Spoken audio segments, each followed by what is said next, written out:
As you are preparing to exit the room, you hear a noise. A sending stone in your back pocket, in one of the secret compartments that you keep.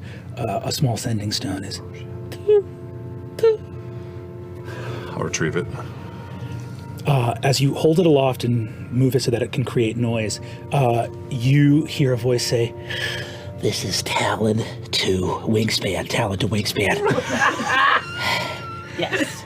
I am in position, and I am reporting that Egghead is preparing to break curfew and sneak out of the house to go to a party.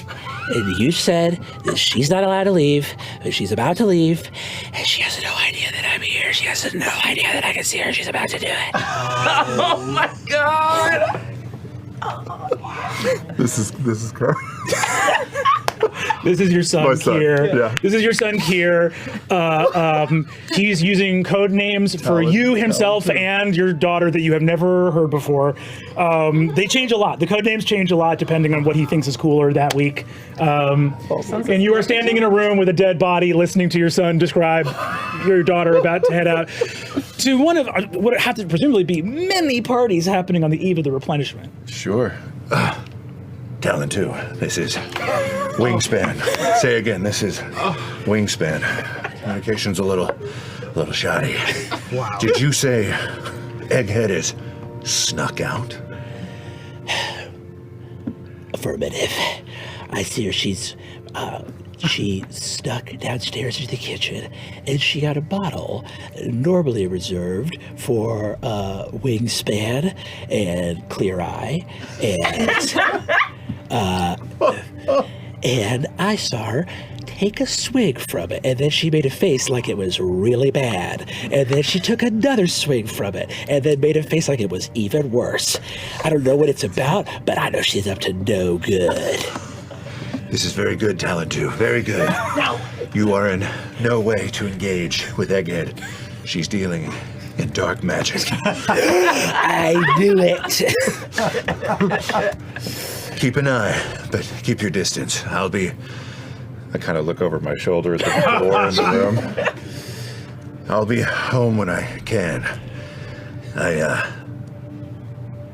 love you very much. Is that, I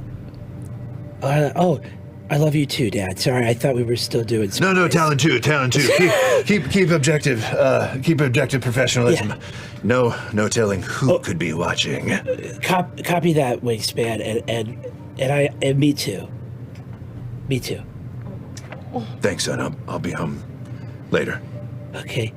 Do you know if Mom's supposed to come home tomorrow, or is she gonna miss the whole replenishment? I don't know. I don't know. I think she's gonna try and make it back by tomorrow. Your mom's a very busy scientist, brilliant woman, as you know. But she works at her own pace. But I'm sure if she can be here, she will be. Affirmative. We'll keep an eye to the skies, Pop, and Wingspan. And I'll tail Egghead and make sure that no funny business. Okay, copy that, Talon 2. Don't get again too close, and stay away from the evil dark magic liquor drinks that she's. Don't worry, Dad. I already collected a vial and I stored it in my evidence locker. Talon 2. Where would this evidence locker be located? The evidence locker is in a secret compartment under my bed. No, it's in a different place. Don't worry. Nothing else is under my bed. I have to go. I gotta go real quick, but I'll talk to you soon. All right, talk to you too, Talon 2. Over and out. Over and out. It's actually just over, but Out. It's a snitch. And you're a big fan of that. yeah, my son's loyal. You know who's loyal. That was fucking amazing. Oh my god. Cerrit. Me? We go to you outside. I need to know what you're doing. What are you doing? I need to know what you're doing. Yeah, no, I left. I'm an immediate beeline for the Cloudstone. Okay. I'm heading to the Hawk's Nest, and I'm heading to my office. I'm going back to that room. I just want to see, has there been attack? Has there been attack? Is anyone The Hawk's alive? Nest is mostly empty. It's the middle of the night. You know, people are either out on watch or doing whatever. You go, you fly to your room. There are no documents on your desk. Yeah, figures. I take the sending stone out of my pocket, Okay, you take it out. and I say, Talon 2. Talon 2, come in. Wingspan, Talon, reporting in. No! Talon 2, I need you to listen. Here, listen to me very carefully. I need you to find your sister and meet me at home. Can you do that? Wingspan, who do you think you're even talking to? I followed Egghead, and Dad, remember, code names. Sorry. I followed Egghead. She doesn't have any idea I'm here. She's talking to a girl at a party. She's got, I think she's a Triton because she's got like blue hair, and they're Talon talking a 2, lot. listen, this is They're talking very, a lot, and they're drinking stuff. very exciting. There's a big party. It's at the Sorcerer's University. It's there's a bunch of kids. Everyone's talking about a fireworks extravaganza. I'm not sure if it was even permitted. Here, listen to me. Get Egghead and tell her it's an emergency. You know what we talked about before. This is important. Please, get her and come home as fast as you can. Do you copy? I copy, Dad. Is everything okay? Everything's fine. Remember, code names. Sorry. Wingspan. Roger that. Mission and objective set. Gather Egghead and rendezvous at home base. Over and out. Out. I love you, Dad. I love you too. Where does Sarah go now? I'm gonna make my way to the Cloudstone, and I'm going to gather. First of all, I approach the Cloudstone cautiously. I Yes. expect an ambush at every corner. I'm gathering things for Kier, things for Maya. I'm putting them in a small bundle, and I'm waiting for them to get back. When I'm in the house and there's nothing to do but to wait for them to come back, I'm going to check in.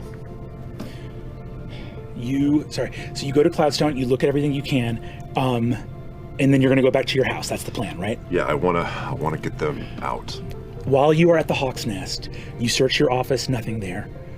You go to find, it's right down the hall from you. You go into Orwin's office. Yeah. It's quiet in here, door's locked. You open it, and you see 2 feet sticking out from behind the desk, prone.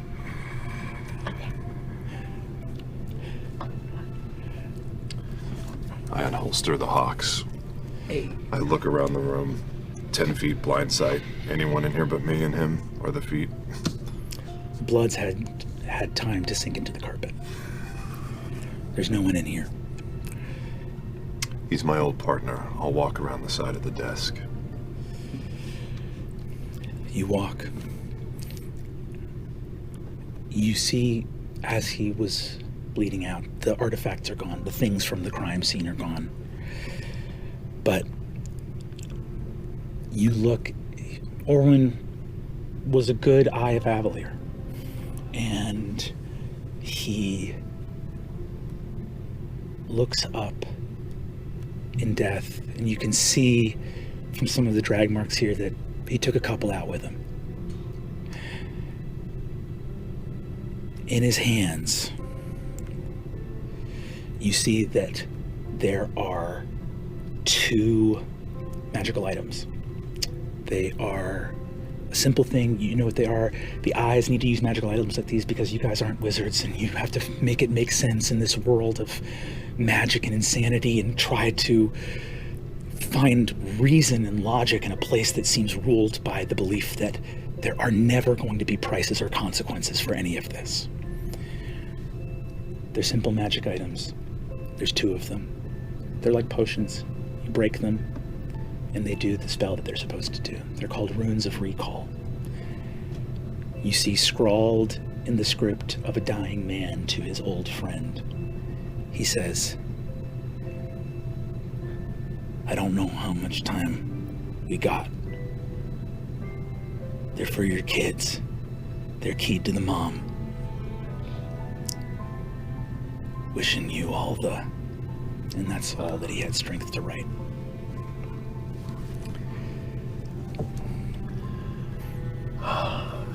Thank you, my old friend. I'm sorry I missed all this. I'll take them.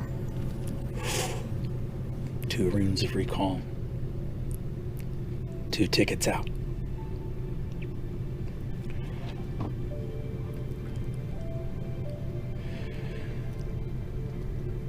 Your wings spread. You leave the hawk's nest for what rapidly feels like it may be the last time.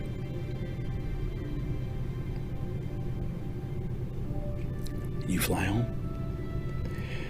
You fly as fast as your wings will carry you. You move through this place, and a light on the balcony moving into your home, and for the first time we see them, Maya and Kier, standing in front of you. Both of your children are home. They're home. You see Maya looks up at you, your daughter, who is a young teenager, got a little bit of awkward plumage molt, like teenager molt around her neck. Shout out to Sunny. You see that she looks and she goes, Dad, I wasn't drinking, or I just like another kid saw it at the party. I didn't know that there was anything. I know, honey. It's all right. It's okay. I didn't see any of this coming. Are you okay? Are you hurt? Well, we were doing. Where's your brother? Up in the rafters, hiding. You see your son with holding his little thing. Says, "Copy, I'm here." Kier, please come down here. A light's down. Hey, Dad. Okay. I look out the windows behind them. I just do a quick 180 sweep as fast as I can. Is there anything perched, any danger, anything following them? Is this room clear for the next 30 seconds? Give me a perception check. Why couldn't you just say yes? 23. You do not detect any invisible presences. To your knowledge, it is safe. Hearing distant noises, you're rattled. You're not working on a baseline. No. You see, it has not gotten to the point yet where Kier and Maya, the screams they're hearing could just be 4 a.m. night of the replenish. It's hard. It's like, is that someone being crazy and drunk outside, or is that something else? So both of your children look at you, and Maya says, Dad, what's wrong? I'm gonna tell you all about this at some point. I promise. It'll be an incredible story, but right now, I have a surprise for the both of you. As you say that, you see that Kier looks down, as does Maya. Maya points to your hand and says, Dad, why is your ring glowing? Oh! Why are you like this? Oh, God.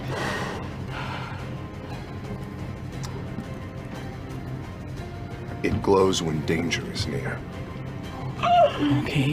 which means that you need to get out of here. I have a special gift, and I take out the runes of runestones. Yeah. This is for each of you. It's going to take you to your mother. She's very excited to see you. But I need you to listen to me. Whatever you do, don't come back until I find you. Stay away from the city.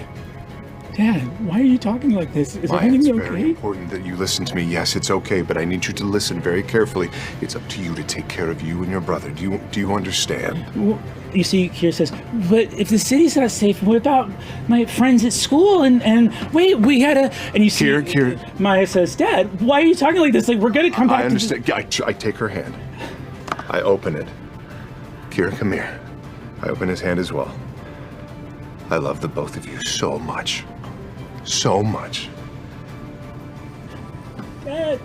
I take the stones, I close their hands, and I clasp them shut. You see, they look with those stones in their hand. All that they need to do is break those stones in their hand, and the spell will take effect. You see that Mila looks up and says, Dad. And you see Kier starts crying and goes, Dad, did I do something wrong? No, baby.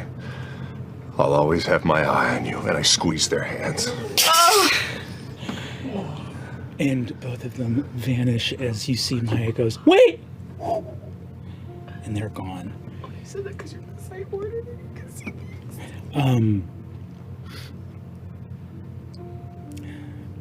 The ring slowly stops glowing.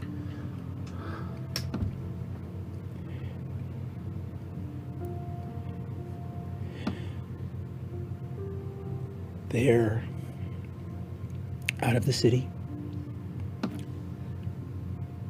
And you stand in the home you built with rain. It's so quiet, and it hasn't been quiet in years. You look at your ring and the emblem of the Eyes of Avalier.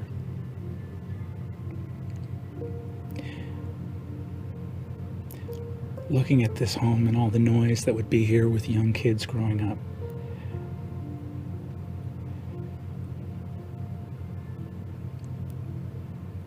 I think it occurs to you how much time this ring took from being in this home. Because there may never be the sounds of home and hearth, life and laughter in this place again. Give me an insight check, if you would be so kind.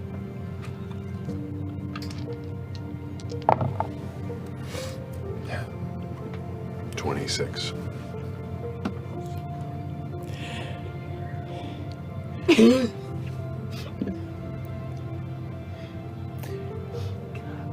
Cerrit looks at the symbol of the Eyes of Avalier on his ring. The eye is sculpted to look down, ever watchful, the eyes of a city in the clouds. On a 26 insight, you found many threats to the city of Avalier. Long years of being exceptional, perceptive, intelligent, clever. Your eyes ever peering down. Cultists and criminals, even some magisters, some corrupt officials, but on a 26 insight, often ones without friends or connections. The Eyes of Avalier never looked up. And the price you paid was that here at the end of things, you still don't get to hear the laughter of your children in this home, as was the case so many long nights of devotion and service. Where does Cerrit go in his mind in this moment, and what does he do?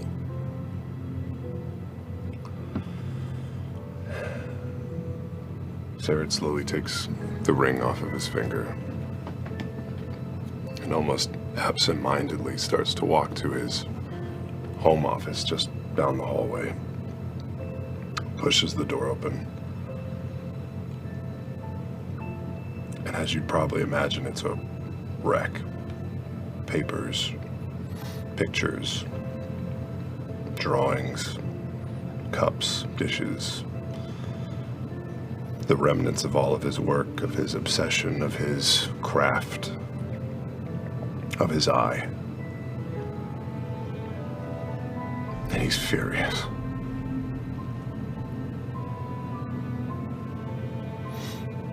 He goes over and snatches a candle and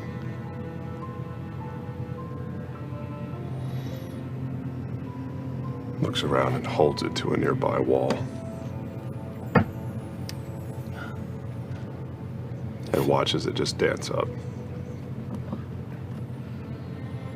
The flames move up.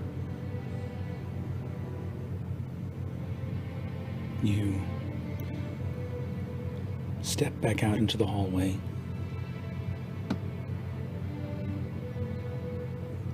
You are perhaps unparalleled in all the world at discerning fact from fiction, from spotting lies. And the last lie you told was to get your children out of here. And outside your office, you see a small little indentation in the wall, little discolored patch where young kids would come and get their little food-stained hands up on the wall and press their head against the door to see if they could hear what you were working on. I see that. Even as I start to hear the familiar sounds of flame, I head over to their rooms. I open the threshold and just stand. And I take in how long it's been since I just looked, really looked. Here. Not outside of this dwelling, but here. Your brilliant detective's mind looks at a room and begins to piece together stories, tiny fractions of a detail. From the turn of a corner of a notebook on Maya's desk, you see that she has an incredible talent for history. Otherwise, why would she have gotten so far ahead in that chapter book? You look and see under Kier's bed the telltale carpet throw of a child hiding some kind of toy weapon or something that he shouldn't have, and see from the shape of it that they are small hand axes. And here in this moment, you put all of your vast intellect to work so that as the flames begin to lick the wall behind you, you solve the mystery of who your children were. Well, that's just not cool. But true. As it burns behind me, I think of where I've come from, a family devoted to this city. I think of where my family has gone, and I let all of it die for now, because there has to be focus for what comes next. Cerrit, what comes next? I think back to that 1 second blurb where every letter of the alphabet was thrown together and just a torrent of sound and horribleness. Laren communicated and relayed everything that she saw. In this moment, you hear that here. Do I know where she is because of that? Yes. Where is she? In the Meridian Labyrinth, in a secret compartment, a viewing station that you would know your direct way to. There's a path for you to get there safely. I steel myself, and as supersonic as I can, make for the Meridian Laboratory. Like a bolt, you leave your burning home behind.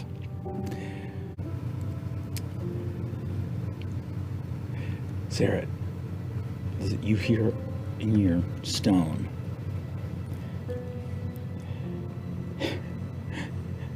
Wingspan, this is Clear Eye.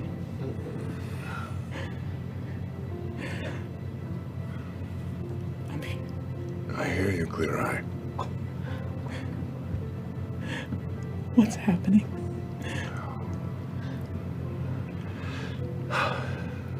You sound so afraid. Don't be.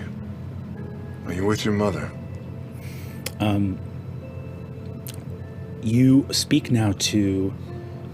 You see that the stone gets grabbed by your son. He says, Dad, this is Talon. We're back in... Where? And you hear the voice of your wife, Rain, go, Darling, we are in Grissar. All is well. Let me speak to your father. Okay, bearer code names. And you see, she says, Wingspan, I'm here. They're both here. They're both here. Tell me you're coming. I'm so sorry. I'm so sorry I was never there. I'm sorry I never saw you or them. If I can, I promise I will make it up to you. That's a promise, Dad. That's a promise.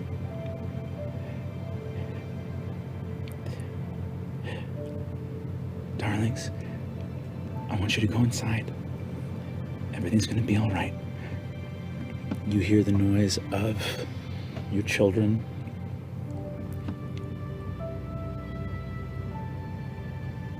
Darling, is this goodbye? No. No. Those children are the best thing we ever did. And it's gonna take a lot more than this to stop me from getting back to them and you. You begin to hear the rumbling.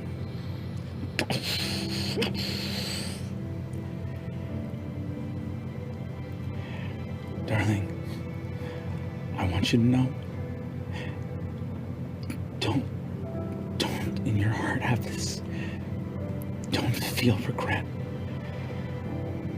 Moments seem like they're gonna last forever all the time. You look for problems, darling. I know you see the moments that you weren't there. Our children loved you, and I do too. You're a great father. You're a great man. And I don't know why.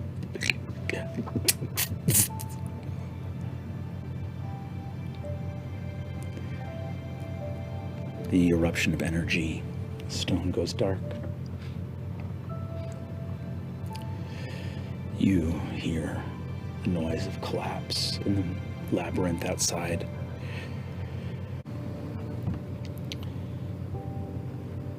Noise. Energy.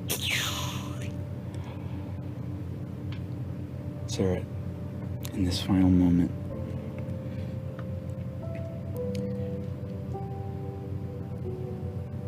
knowing that there is chaos outside,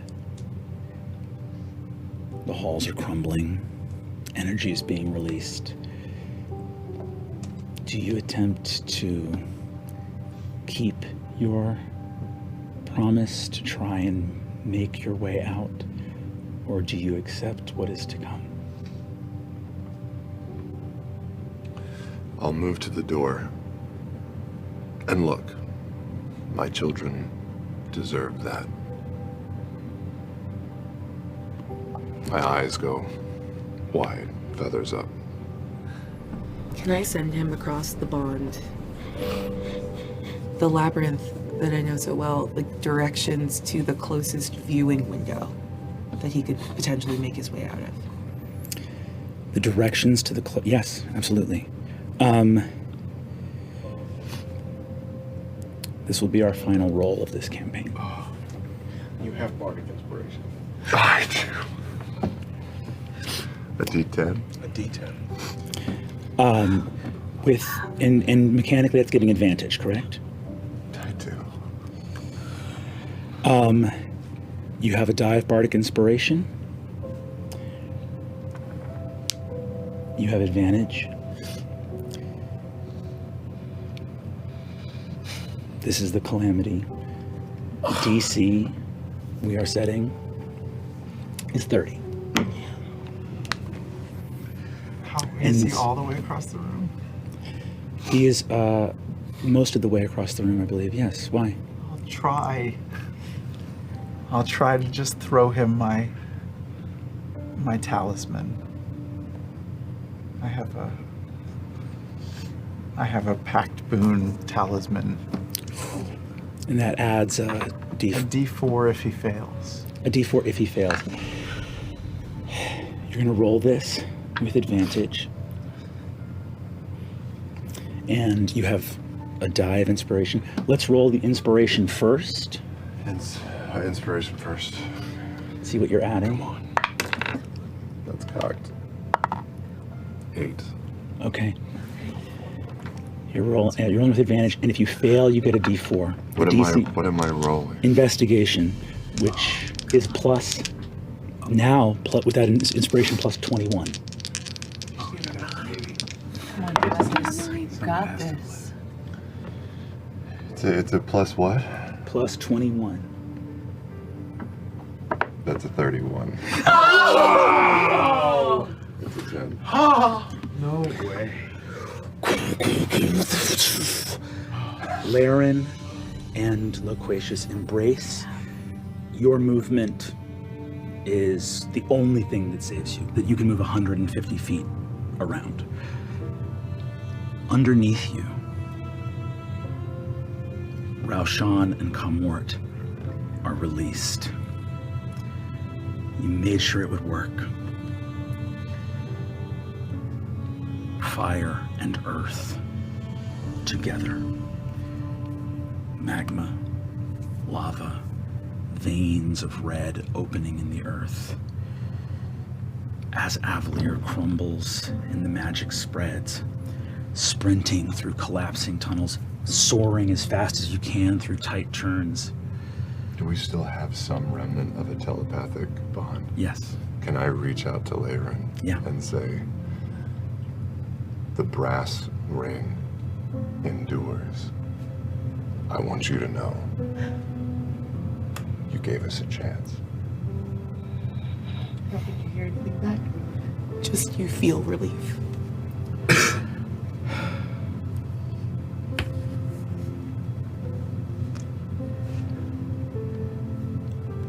The continent of Dominus will have been unfamiliar to most people prior to the beginning of our story. Because in the modern age of Exandria, the chain of islands known as the Shattered Teeth is all that remains.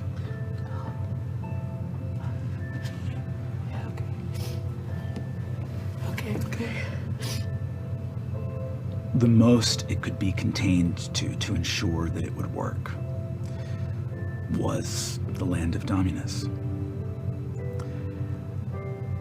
The earth opens, and fire and stone shatters a continent. The calamity will last for centuries, and at the end of it, 2/3 of those living beings of Exandria will be no more.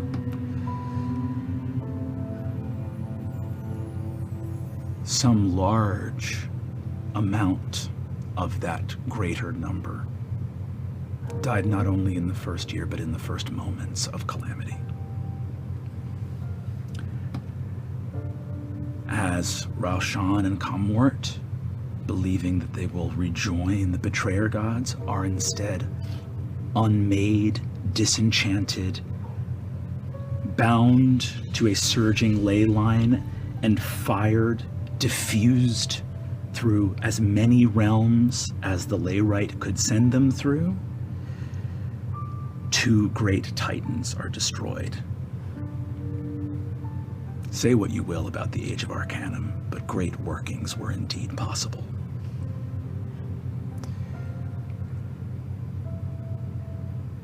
Gone from Exandria, those primordials do not join the betrayers. And as they do not join the betrayers, though it will see centuries of strife and ruin, one day, the people of Exandria will triumph, and the calamity will end.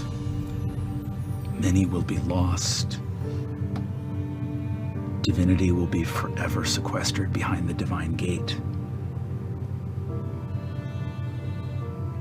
But at the end of it all, hope will return, as many times as it needs to. The eruption of ash and fire, molten stone, sends a cloud of ash and shadow that will cover Exandria for 100 years, marking the beginning of this age of ruin. The fire embraces Patia and Nidus. A different fire awaits the first night. And the fire,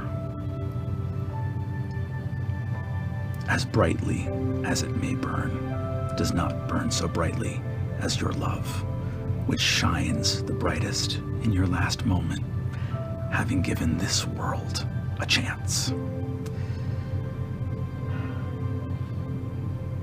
Ash, heat, rising faster than you can imagine from the earth. And on 31, at the very top of that cloud, the last member of the brass ring gets to keep his promise to his family.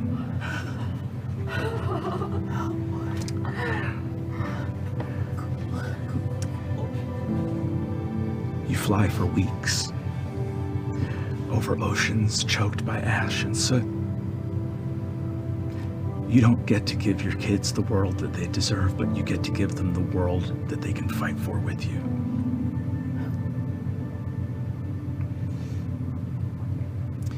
In that reunion is a memory of this place and time preserved.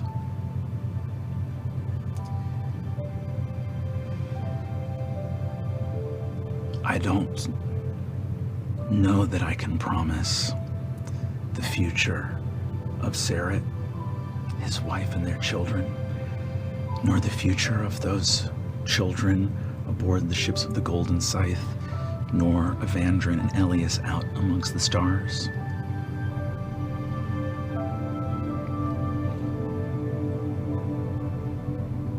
We've told a story of the coming of a time of darkness, the coming of calamity, of shadow and fire and ruin.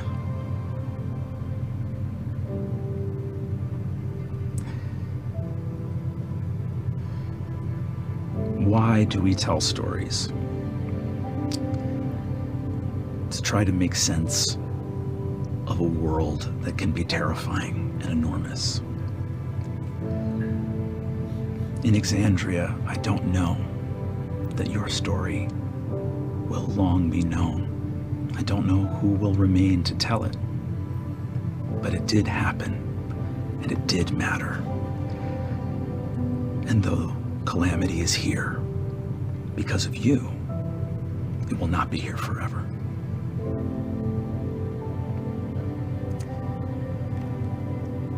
Thanks so much for watching.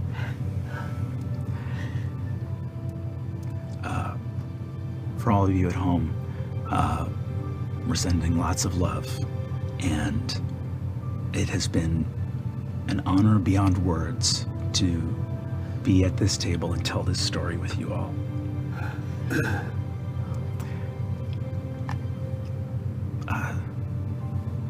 Tons of love from all of us to all of you, and we hope that you have seen the story here and share in all of the feelings that we have. And I guess at the end, all I have left to say is it Thursday yet? That was masterful.